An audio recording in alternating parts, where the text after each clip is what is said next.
You are not aware of your aliveness. You are busy with your psychological nonsense.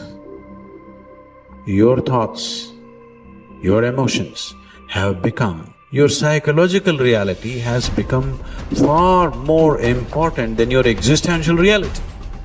What it means is, you are so enamored with your own petty creation that you're completely missing the grandeur of Creator's creation. That's what it means. You do all kinds of things, but if you truly value creation, the best thing that you can do is to pay attention and to experience it, isn't it? Yes or no?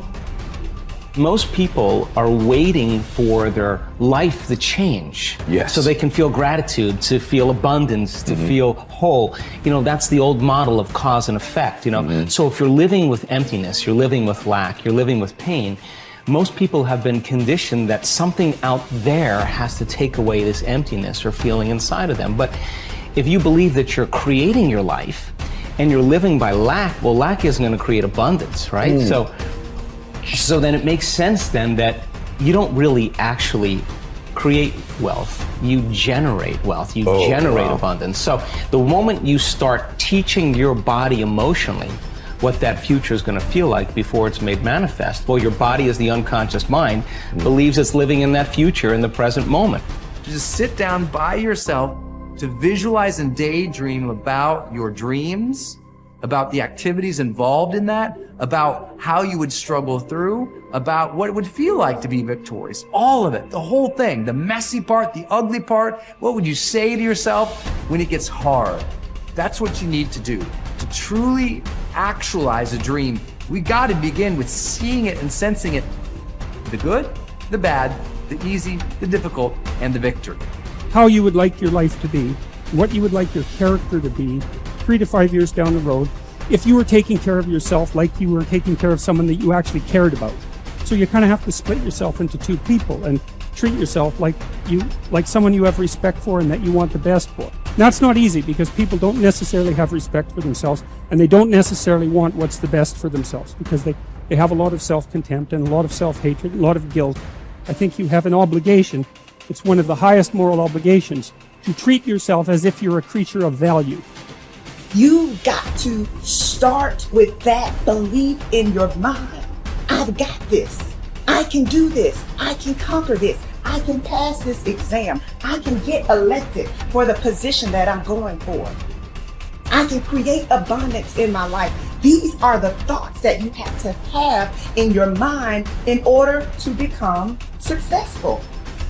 So what is it time for you to feel? What is it time for you to create? What do you need to do more or less of in order to get the results that you want? You have the power to become someone that even the deepest part of you trusts, someone you trust to succeed. Become the person that you know you can be. Stand up for your future, for your power, and for you to be something full of the worth that is in you. So most of us came up with our labels based on how we behaved. But really smart people can do stupid things. Really nice people can be mean. Mean people can be nice. And so if you judge yourself too soon, and most people's identity, their labels for themselves, who they think they are, has been based on their past and often many years ago. And so they don't update it. So the metaphor I'd give for identity is like, it's your comfort zone. It's not your goals. So if you took a temperature in the room and said 68 degrees is my comfort zone, physically, emotionally, financially, I want more in my relationship, I want more physically, energy-wise, I want more financially in my career, but this is what I'm used to. And so what happens? People stay in their comfort zone for the most part, and then let's say something happens and you dip. You're a 68 degreer, that's your mentality, and you drop down to 62, 61, 60, somewhere around 60 or 59, the heaters kick on and go, whoa, whoa, whoa. You're a 68 degreer, what the hell are you doing? We've all experienced that. All of a sudden you go, I'm not gonna live like this anymore. I'm not gonna be in this relationship. I'm not gonna be fat like this. Boom, and you get this drive and you start to change. But what most people don't understand is it happens on the upper end too. Meaning, let's say you got momentum, you start crushing it, you start doing even better than you think. You go from 68 to 70, 88, you're 98 degrees. Financially, emotionally, spiritually, whatever the metaphor is. And then what happens? You're going to say, hey, your brain goes, who the hell do you think you are? You're not a 98 degree here, right? Get back to 68. And if nothing else, the heaters stop, you lose your drive, and that'll drift you back.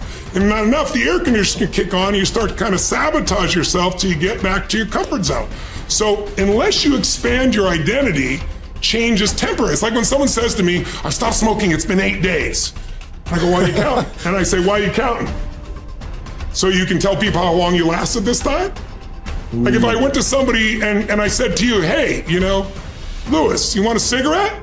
You're not gonna say, what brand is it? You go, no, Right. I'm not a smoker. Notice how people, I'm not one of those. That's not my identity.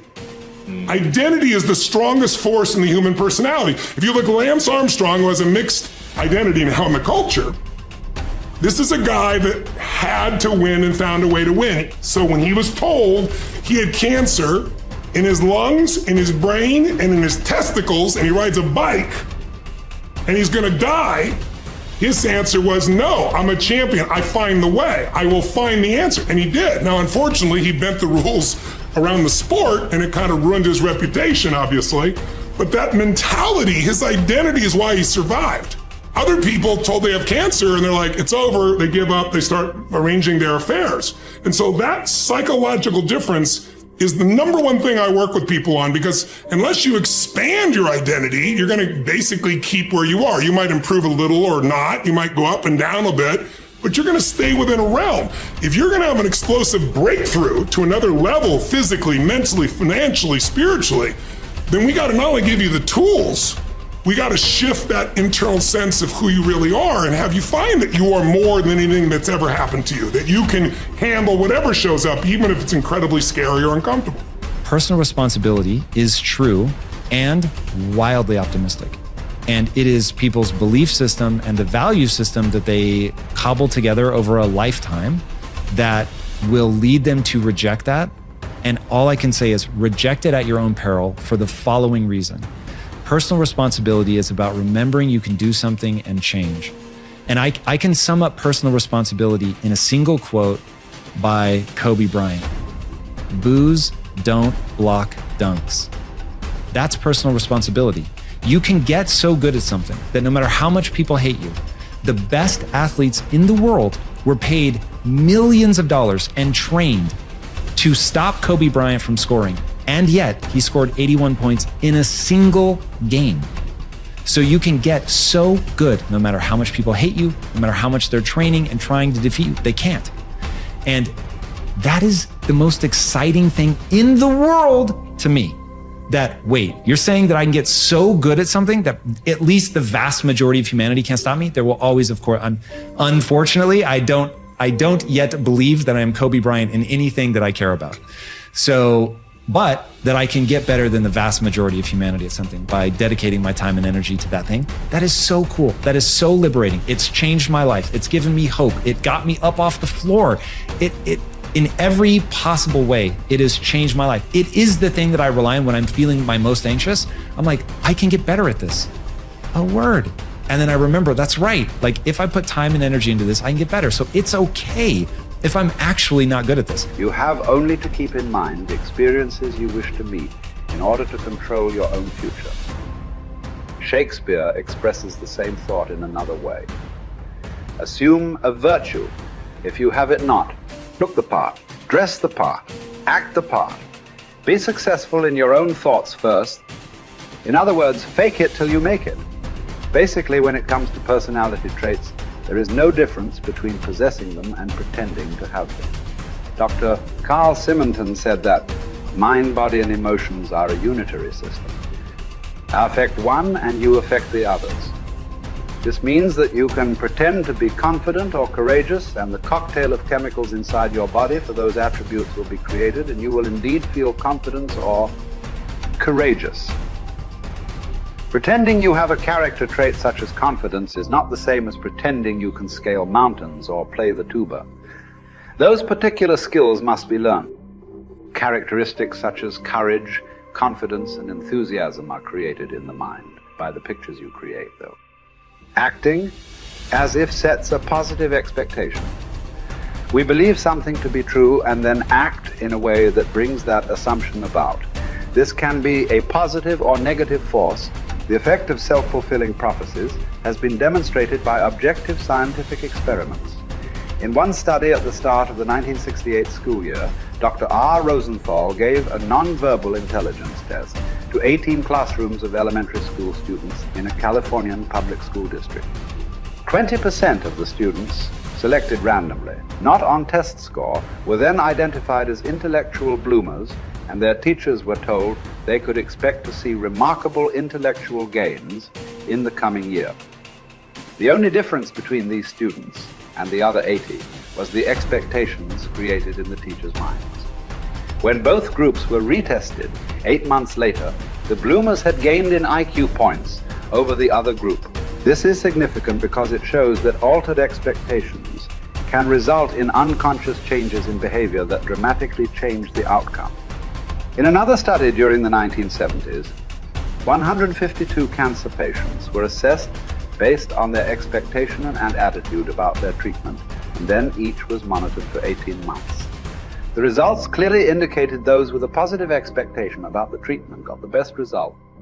It follows, therefore, that your chances of success in anything in life are greatly improved by positive expectations. Man is like the wireless operator. Man is subject to miscellaneous wrong through currents if his mind is not in tune with the infinite, or if he is not keyed up to higher vibrations than those of negation. If you want a quality, act as if you already had it.